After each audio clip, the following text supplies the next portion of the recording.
यत्सहजं पुरस्तात् आश्रम अग्रम प्रतिम शुक्रम यज्ञोपवीतं वल्मस्तुतेजः कारं व्याप्तं येन चराचरं तत्पदं दर्शितं येन च तस्मै श्री गुरुवे नमः। गुरुर्ब्रह्मा गुरुर्विष्णु गुरुर्देवो महेश्वरः गुरुर्साक्षात् परब्रह्म तस्मै श्री गुरुवे नमः। ओम नमो भगवते। सारे बोलेंगे जय श्री राम, जय श्री राम, जय जय श्री राम, जय श्री राम। यहाँ उपस्थित परम पूजनीय पंडित जी, यहाँ हमारे सभी सम्मानित बुजुर्गों, नौजवान साथियों, विशेष रूप से हमारे बीच में मुझे आशीर्वाद देने आई मेरी बड़ी बहन सुषमा जी, हमारी बहन नेहा जी, हमारी बहन मोनिका जी, हमारे जिला के यशस्वी अध्यक्ष अशोक सैनी जी। आंसी क्षेत्रवासियों का प्यार मिल पा रहा है। देखिए, ये आज केवल और केवल दफ्तर का हवन यज्ञ था और सिर्फ हमने व्हाट्सएप मैसेज छोड़ा था, फेसबुक पे लगाया था। आप देख सकते हैं कि कितने लोग अपना प्यार देने, अपना आशीर्वाद देने आए हैं। और कल जब मैं टिकट लेकर के दिल्ली से वाया पानीपत हांसी आया तो हजारों की भीड़, अगर आप में से कोई थे तो उन्होंने देखा होगा कि कितनी जबरदस्त भीड़ उमड़ करके भारतीय जनता पार्टी का स्वागत करने के लिए आई है। मेरा स्वागत नहीं, भारतीय जनता पार्टी का स्वागत करने के लिए आई है। तो निश्चित रूप से मैं तो ये समझता हूँ कि जिस तरह से लोगों का प्यार और लोगों का आशीर्वाद मिल रहा है और लोगों के उमंग और उल्लास को देखते हुए मैं तो ये समझता हूँ कि जब 8 तारीख को नतीजे आएंगे वो जबरदस्त जीत के नतीजे आएंगे और हांसी हल्का एक तरफा भारतीय जनता पार्टी के फेवर में पोल करके और भारी बहुमत से जिताने का काम करेंगे। कल आप टिकट लेकर आए और आज चुनावी कार्यालय का उद्घाटन कर दिया। कल जो आपके साथ भीड़ मौजूद थी वो देखकर कहीं ना कहीं विपक्ष वाले भी कह रहे हैं कि विनोद बेणा ने ये कर दिया।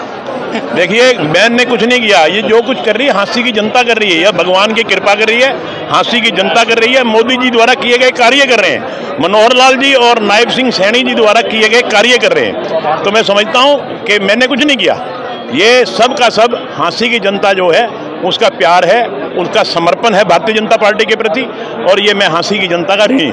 हांसी से कांग्रेस की राहुल मक्कड़ जी की टिकट जो है फाइनल मानी जा रही है, क्या मानते हो? कोई बात नहीं, कोई बात नहीं, किसी की टिकट हो, आखिर किसी को तो टिकट मिलेगी ना।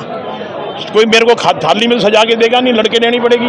मगर लड़के लूंगा तो मेरा गारंटी है कि इतने वोटों से जीतूंगा, भगवान की कृपा से, कि आज तक इतने वोटों से कोई नहीं जीता। एक सवाल ये भी, आप पहले भी हांसी के विधायक रह चुके, आपको ऐसी कौन सी कमी लगी जो अगली बार अगर चुनाव जीतते हैं तो आप सबसे पहले उस चीज़ को दूर करेंगे? देखिए, मैं तो आपको एक बात कहता हूँ कि हमने हांसी में बहुत विकास कार्य, जो हांसी की जरूरतें थी लगभग सारी पूरी कर दी।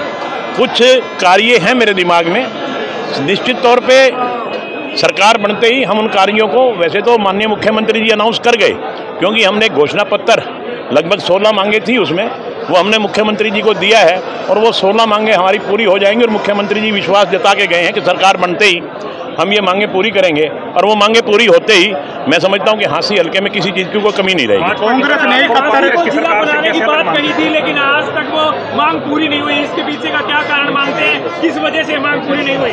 देखिए, हमने हर संभव प्रयास किया, मगर ये कोलैबोरेशन की सरकार थी, 2 पार्टियों की मिलवा सरकार थी। एक पार्टी चाहती थी और दूसरी पार्टी नहीं चाहती थी, और अंत में जब वो समझौता टूट गया तो हमने माननीय मनोहर लाल जी से कह के और माननीय नायब सिंह सैनी जी से कह के जिला को अनाउंस करवाने का प्रयास किया। मगर जिस दिन वो रैली होनी थी और उस दिन वो अनाउंस होना था, उस दिन एक दिन पहले आचार संहिता लग गई और माननीय मुख्यमंत्री जी कह के गए कि मैं तो जिला अनाउंस करने आया था, मगर आचार संहिता लगने की वजह से मैं कुछ बोल नहीं सकता।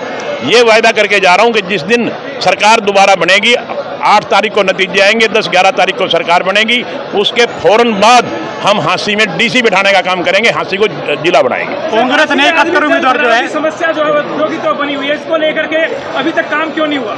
आप पूरे हरियाणा को कंपेयर कर लीजिए, मैं दावे के साथ कह सकता हूं कि हांसी में जल भराव की कोई समस्या नहीं है। जब भी बरसात आती है 2, 4, 5, 6 घंटे पानी रुकना स्वाभाविक है, और वो चंडीगढ़ में भी रुकता है। केवल यहाँ सेम नहीं रुकता, यहाँ तो एक एक हफ्ता पानी रुकता था, आज 6 घंटे के बाद एक बूंद पानी नहीं होता। मैं गारंटी से कह सकता हूँ कि जल भराव की कोई यहाँ पोजीशन नहीं है। कांग्रेस ने हरियाणा में 71 उम्मीदवारों के नाम फाइनल किए थे कल, उनमें से 31 की लिस्ट आई और बाकी वो इसलिए नहीं लगाए कि कहीं हकदड़ भगदड़ ना मच जाए, क्योंकि लोग रिजाइन आने लग जाएंगे कांग्रेस पार्टी में, इसलिए उनको होल्ड कर दिया गया। क्या मानते हो? वो तो देखिए कांग्रेस पार्टी का अपना मामला है, हम इसमें कुछ नहीं कह सकते।